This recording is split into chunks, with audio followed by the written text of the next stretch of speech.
Alright, some scientists made some useful contribution about the discovery of cell. Unlike you know that cell is small, basic, and cell to some extent are microscopic. So cell is discovered the year microscope was invented.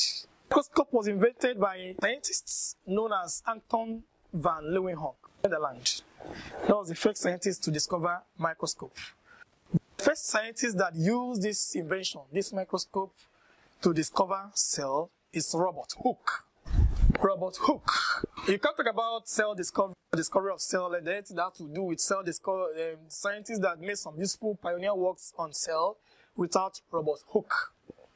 Robert Hooke carried out a work or did his experiment with cork plants and find out something that is very amazing in that cork.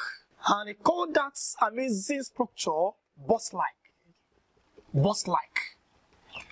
Yeah, a structure that is like box. Like I said before, the introduction of the class, I told you that cell is the basic plan or building block.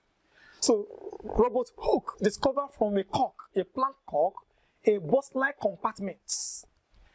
That box-like compartment, he later carried out investigations about that box-like compartment in that cork. When the box-like compartment is removed from the cork plants, the plant ceases to carry out metabolic activities. But the moment the box-like structure is inserted in the nucleus, in the cell, in the cork plant, the cell will be able to carry out these activities. He later called that box-like compartment cell, which is fundamental or which is the unit of that organism.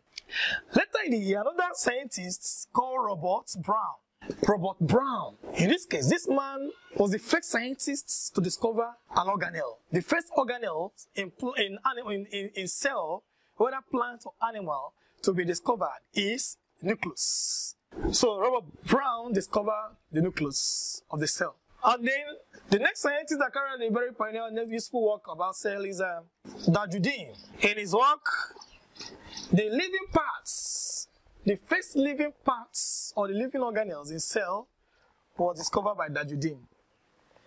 And he called that the living structure in that plant, he called it sarcodes. What is sarcode? Living parts of the cell.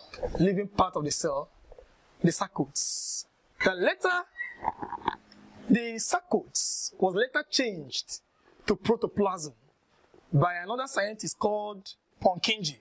Purkinje changed sarcode. The sarcode was changed to protoplasm. The protoplasm here comprises of the nucleus and the cytoplasm, as well as the cell membrane. Sarcode was changed to protoplasm by Purkinje. Alright. Then somehow other scientists also made another striking information about a cell. At this time it was von Mohr. This time postulates that cells come from pre-existing ones. Cell comes from pre-existing cell by mitosis. So Robert Hooke did his own useful work about say using a plant cork.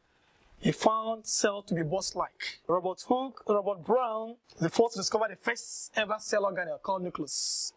And then Dajudin found some organelles to be living, and he called those living parts of the cell sarcodes. The sarcode was later changed to protoplasm by Purkinje. And this protoplasm comprises of nucleus, cytoplasm, and cell membrane. These three organelles are living. So all the living organelles in cells are called protoplasm. And then later von Mohr postulated that cells come from pre-existing cell by mitosis. And then finally, there are two scientists that today we use their discovery of cell to postulate or to state cell theory today in most of our local exams. Two names were Matthias Schleiden, a botanist who, in his own discovery, found out that all plants comprises of cell as their basic unit of life.